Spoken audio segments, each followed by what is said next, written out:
আসসালামু আলাইকুম রহমতুল্লাহি বারাকাতুহু।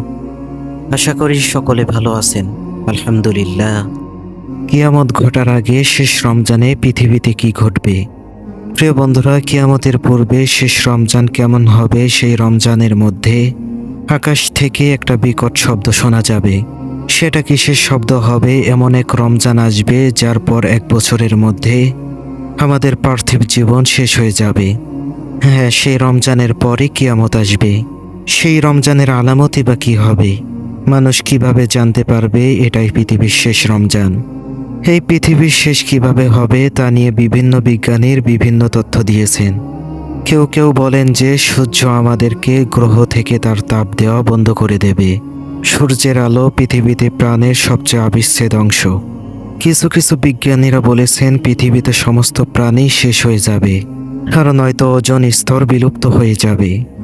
আমাদের পৃথিবীর সাথে সূর্য অথবা মহাশূন্য বিচরণকারী অন্য যে কোনো গ্রহকে সংঘর্ষ ঘটাবে।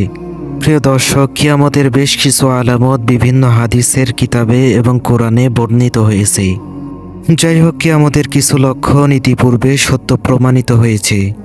যেমন হাদিসে রয়েছে, কিয়ামতের আগে নগ্ন পায়ের রাখালেরা উঁচু উঁচু বিল্ডিং নির্মাণ প্রতিযোগিতা করবে। আমার প্রিয় ভাই ও বোনেরা, এখন আমরা দেখতে পাচ্ছি আরবরা উঁচু উঁচু ভবন নির্মাণের চেষ্টা করছে। অন্য এক হাদিসে বলা হয়েছে কিয়ামতের পূর্বে দাসী তার মনিবকে জন্ম দেবে। এখন আমরা দেখতে পাচ্ছি উন্নত বিশ্বে অনেক দেশে খুব সাধারণ বিষয় হয়ে দাঁড়িয়েছে, যেখানে ধনী লোকেরা তাদের সন্তানদের জন্ম দেওয়ার জন্য একজন মহিলাকে ভাড়া করে। একবার নবী সাল্লাল্লাহু আলাইহি সাল্লাম বলেছেন, কিয়ামতের আগে জেনা ব্যভিচার বেড়ে যাবে। কিছু মুসলিম দেশ সহ বিশ্বের অনেক দেশগুলোতে চীনা ভাইরাসের মতো ছড়িয়ে পড়েছে। আস্তাগফিরুল্লাহ। আমার প্রিয় ভাই বোনেরা, আমাদের অবশ্যই এই ভাইরাস থেকে নিজেদেরকে রক্ষা করতে হবে। আল্লাহ আমাদের এই পাপ থেকে রক্ষা করুন এবং আমাদেরকে ক্ষমা করুন। অন্য একটি হাদিসে নবী সাল্লাল্লাহু আলাইহি সাল্লাম বলেছেন, কিয়ামতের পূর্বে সময়ের বরকত চলে যাবে এবং সময় অনেক দ্রুত অতিক্রম করবে। আপনি অনুভব করতে পারবেন যে আমাদের চারপাশে সবাই অভিযোগ করছে যে সময় কিভাবে দ্রুত চলে যায়। মনে হচ্ছে 1 বছর পার হচ্ছে 1 মাসের মতো, 1 মাস পার হচ্ছে 1 সপ্তাহের মতো, 1 সপ্তাহ যায় 1 দিনের মতো এবং 1 দিন 1 মিনিটের মতো দ্রুত কেটে যায়। এগুলোর মতোই কিয়ামতের পূর্বে শেষ রমজানের মাঝেও একটি নিদর্শন রয়েছে। একবার মহানবী সাল্লাল্লাহু আলাইহি সাল্লাম বলেছেন, কিয়ামতের আগে যে রমজান আসবে তখন লোকেরা রমজানে একটি বিকট আওয়াজ শুনতে পাবে।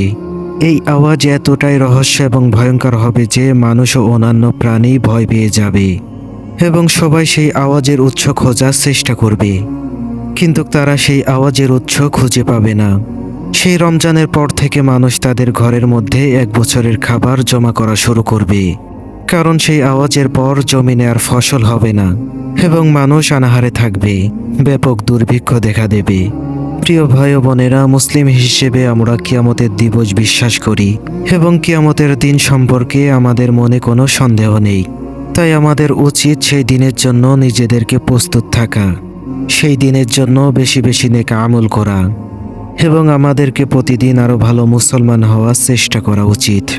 কোরআনে বলা হয়েছে কিয়ামতের সময় খুবই আসন্ন। বলা হয়েছে তিনি ছাড়া আর কোনো মাবুদ নেই। তিনি অবশ্যই কিয়ামতের দিন তোমাদের সবাইকে একত্রিত করবেন, এই ব্যাপারেও কোনো সন্দেহ নেই। আর আল্লাহ হচ্ছে অধিক সত্যবাদী আর কি। আল্লাহ আমাদের ক্ষমা করুন এবং বিচারের দিনে আমাদের লজ্জাজনক কাজগুলোর গোপন রাখুন। আজকে এই পর্যন্তই। সবাই ভালো থাকবেন, সুস্থ থাকবেন। আল্লাহ হাফিজ।